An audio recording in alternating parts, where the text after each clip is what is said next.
Hello everyone, welcome to the new episode of Professionals Unplugged. I'm your host Utkarsh, and let me introduce you to my guest Diana. Diana, thank you so much for joining in. Nice to join. Nice to be here with you today, Utkarsh. I've been enjoying our conversations online, so I'm happy to be part of your project. Thanks so much, Diana. So let the world know about you. Can you please introduce yourself to our audience, like who you are, what work you do, anything you want us to know about you? Okay. I'm Diana Polansky. I've been working in marketing, specifically at the cross section between demand generation and product marketing for maybe 8 to 10 years, depending upon how you want to look at it. I phrase it that way because normally I work for early stage startups that need to build from the ground up, or I work for corporations that are folding in startups or either launching new features. So that's why it's the cross section of product marketing and demand generation. I've mostly been working for cybersecurity and dev tech products. Mostly on the dev tech side, it's code security, but it's still, I've been working with those audiences. I also dabbled a little bit in working with health tech, fintech, and I have an educate and let's see, health tech, fintech, and gaming. And I also have an education background where I taught English for a few years, and I also have a background in theater where I studied theater and cinema for many years. Did a lot of gig work while also doing some tutoring on the side. I think that's completely two different worlds that you presented to us. One is theater, one is product marketing, right? So can you please enlighten us on this change, like how you change from being someone who's working at theaters now in a tech world where you are working as a product marketing person, right? So can you just enlighten us on the journey? That's a good question, and that's why I have to think about it when I have to explain where I'm coming from. I'm like, "Wait a minute, what am I doing now? What did I do?" But yes, it's not as big of as a leap as you would think, because when I studied theater and cinema, obviously it's not business and it's not marketing, but you're usually working on very big projects, and most of the kind of students that kind of course of study attracts, they're they usually have their own intellectual agenda anyway, so they're not usually writing a lot of fluffy stuff. For instance, one of my plays was a long story about Richard Feynman solving the Challenger explosion, or something about my grandpa who was suffering from PTSD after he was in World War II, but then he was a Jew, so there was that complication. So it was the same. Like one of my classmates was writing his thesis play was about the father of AI, and I cannot remember his name right now, but I will later.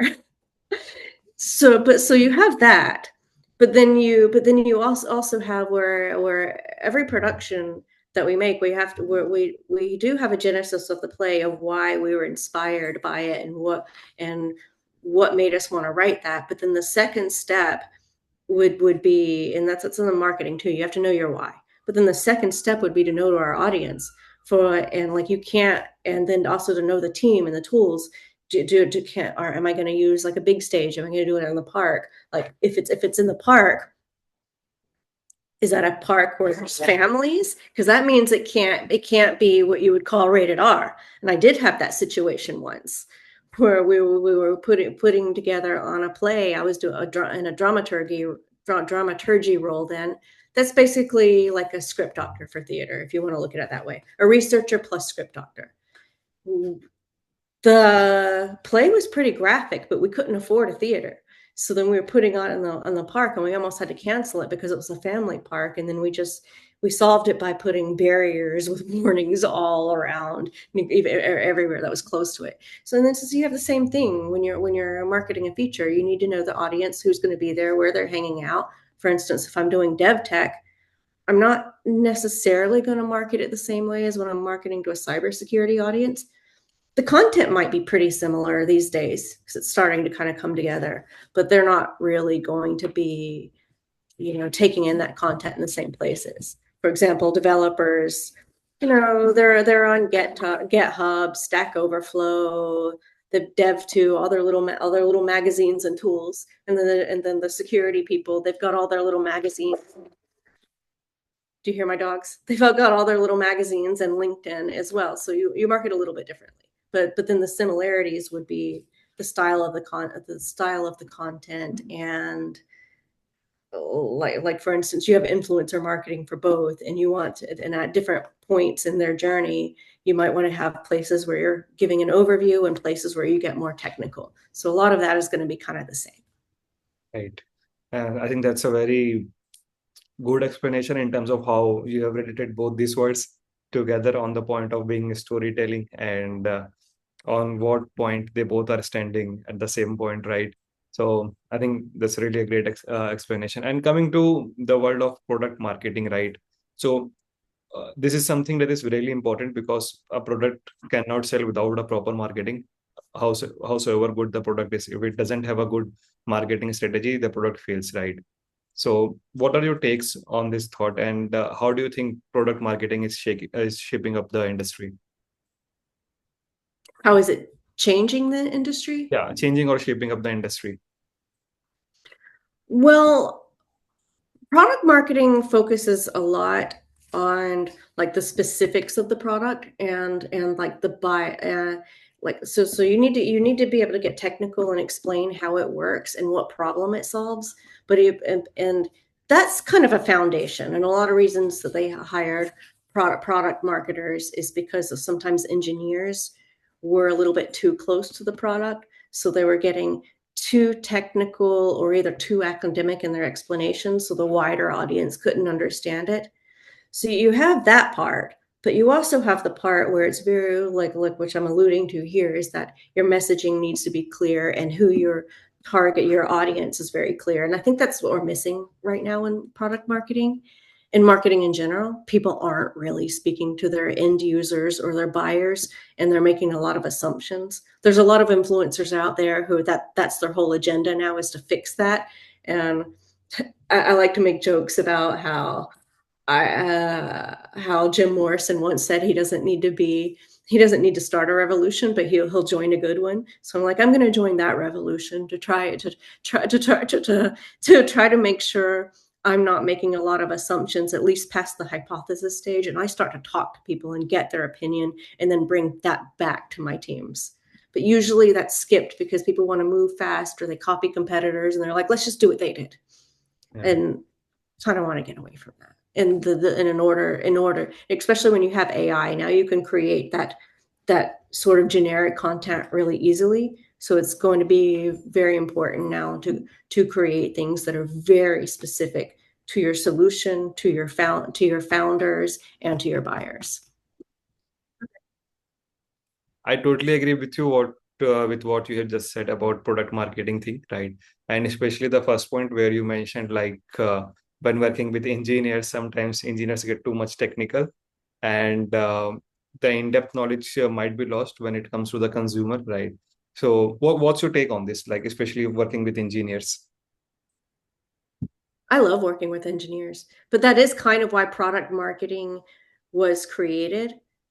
It's because engineers were sort of having that problem. They were used to getting into the weeds and getting very, very specific over every little detail.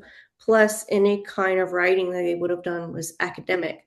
But and you have that with a lot of academics of different types. When they start trying to write content for the web or for consumption from buyers who are just trying to read quickly, it's going to look like it's in the APA format, and not too many actually people want to actually read that. There's a point when there's a point where sometimes you will have engineers on a team when you're really going through a POC where you need that sort of academic content about the solution, and there's places where you want to put that kind of content. Like I know since there's been a lot of research going around on AI and also some things on application security, I've seen some very good academic papers on the OWASP. That's okay, but you don't need that on you don't even want it on your website. You don't want it in your white paper, not your normal white papers. You don't, you're the ones placed on those academic sites. That's okay. That's different. You don't want it in your videos. You want, and then also in your demos. Correct. When I've watched demos from engineers, usually it's just, and even SEs, it's usually feature, feature, feature, feature. And that's okay to start because you want to show how it works. But when a product marketer, they will come in there and go through every single feature and say, but why? Right. But either does this solve an industry problem? Does this solve a role problem?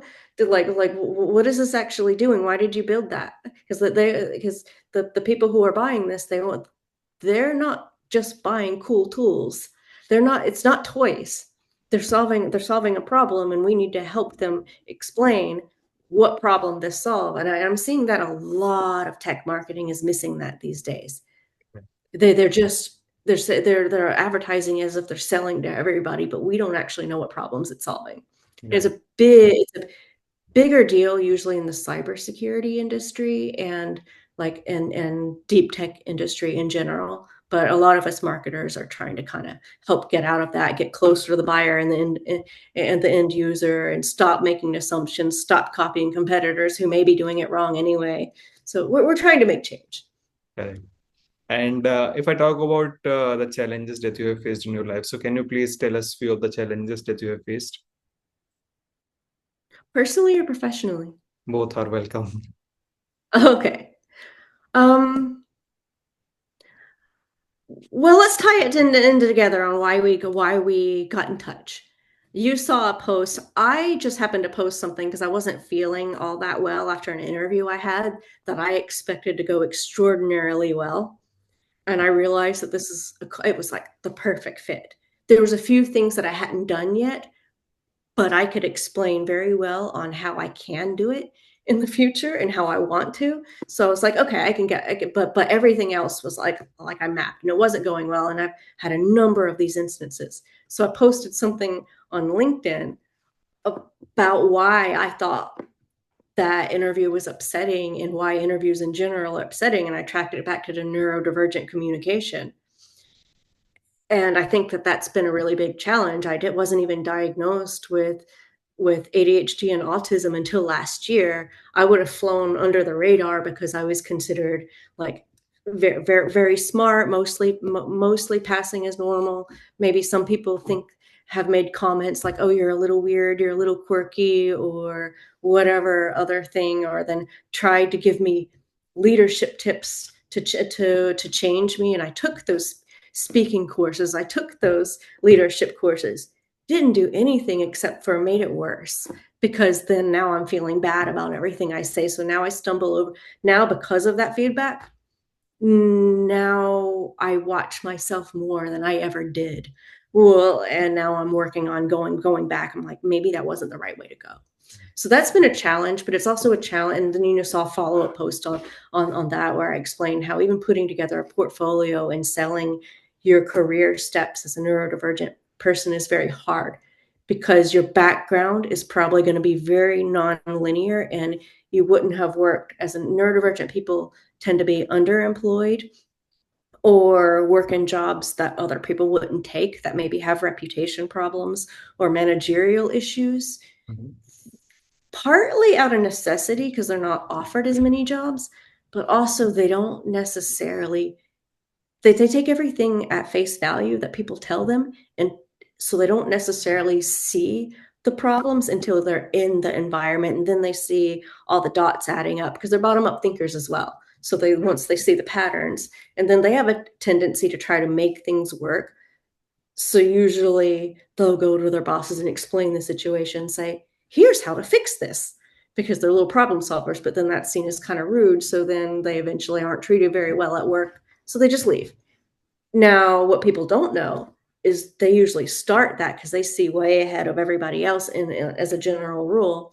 So usually you'll find out that when they've left, 4 or 5 people left after them, but they can't say this in interviews.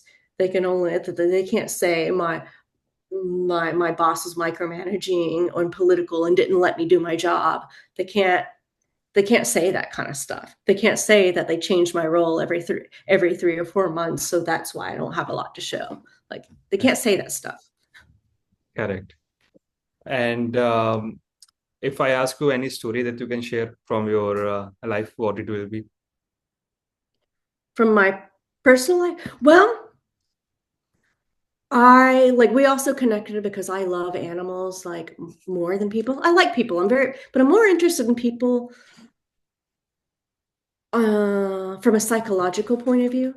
I like understanding how they think and what their motivations are and what societal impact on people is. So that's very interesting to me. But my first love is animals. Like there is no like there are people I really like and there are people I really don't like. There is no animal that I can think of that I don't like except for one chihuahua I met. But it's a chihuahua. Come on. So I think of that sometimes when I think about like maybe I'm not being valued and other people like me are not feeling valued. I think of rescue situations of where I have a house full of rescues that these animals would not be alive if it wasn't for me. And there was a similar situation with a sheep once. I think we talked about that offline. Like there was a day where I saw men dragging a sheep because of the Eid al-Adha holiday, and they were going to sacrifice him. So I chased them down and I offered to buy the sheep, and they charged me a lot of money for the sheep. And the next thing you know, I'm walking with him. I have him tied to a pole because I didn't think anything through other than the sheep had turned around and looked at me, and which I took to mean, please help me now. And I know I can't save them all, and I don't have any. I don't judge people who celebrate that holiday. That's their business. But if I see it in front of me, I'm going to do something. But I ended up rescuing. I ended up getting the help that I needed to throw him in a car and take him to a rescue sanctuary. And he's still there. He's been in a wedding. He has a girlfriend. He begs people for pets like a dog, and he's just having a really good life. And this is like 5, 6 years ago. So whenever I'm like not really feeling valued, I go and look at videos of that sheep on at because they're still using him to promote the business. It's like a freedom farm sanctuary in the north of Israel, and I'm like, okay, well, I'm very valuable to him. And I think that's the cutest part about animals is they understand you. Like people think that they don't have feelings. It's not that they don't have feelings. They have feelings, but they can't speak it out, right? So they show it in the form of gestures, like the way I think you told us the sheep look at you. Similarly with the dogs, when we are sad, they come to us and they sit with us or just start licking our faces. So it's not like that animal don't have feelings. They have the feelings, just that they don't have that language to express to us or speak out. Right, and they're frequently initially a little bit scared of us until they get to know because like humans are big and powerful and scary. Correct.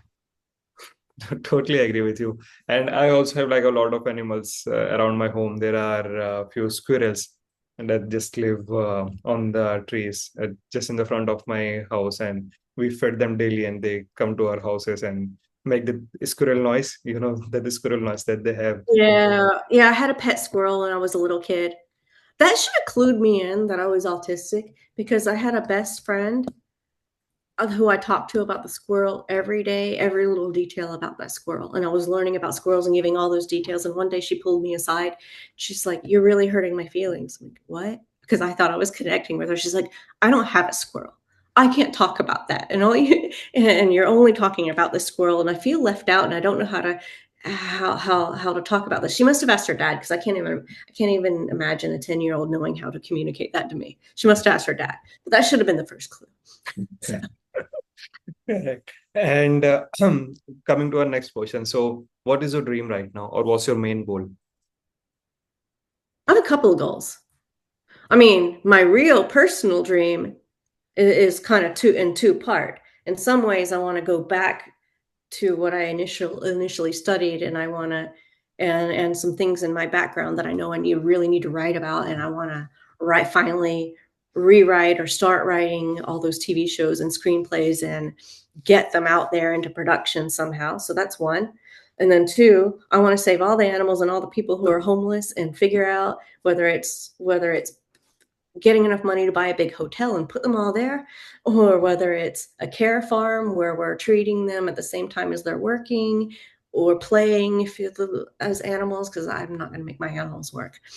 That's three. But professionally, what I'm looking for now is a really understanding company Mm, that thinks a little bit beyond what I have done, but at the same time sees what I have done, and and sees how all those skills can kind of fit together to help the company. And it could be an early stage startup, so where like I'm building from the ground up, but I don't want to do one without a budget and where I'm doing everything all at once and I never really scale. I've already done that. So the goal would be to have one with a budget, but also a manager who's very mm, clear with the priorities. Or it would be, a corporation who's launching new features and wants to try different things, like to use some of my background skill set. Yes, I want to do the basics of product marketing and get a lot in demand generation and get a lot deeper into those areas than I've been able to do. But it would be very exciting to use my script writing and filmmaking skills and just general storytelling skills and start to use that to get the brand attention. Because for one, a lot of my work that you'll see, like if you go through my LinkedIn, it's mm, very basic and dry because that was the brand or that was the budget I had. So it's quicker to work that way. But if you go back into my history, when I was at school, I was known as the weird one. So all my stuff was more creative than everyone else's. So I usually got like a whole lot of attention. Sometimes it was negative attention, but sometimes most of the time it was good. yes, And so it'd be nice to get back to that a little bit. cool. So wish you a lot of success on the same goals and hope you achieve it soon. So thank you so much, Diana, for sharing your journey with us. It was really a pleasure for me to interview you and keep shining. Thank you. And let's keep playing with toys. Thank you.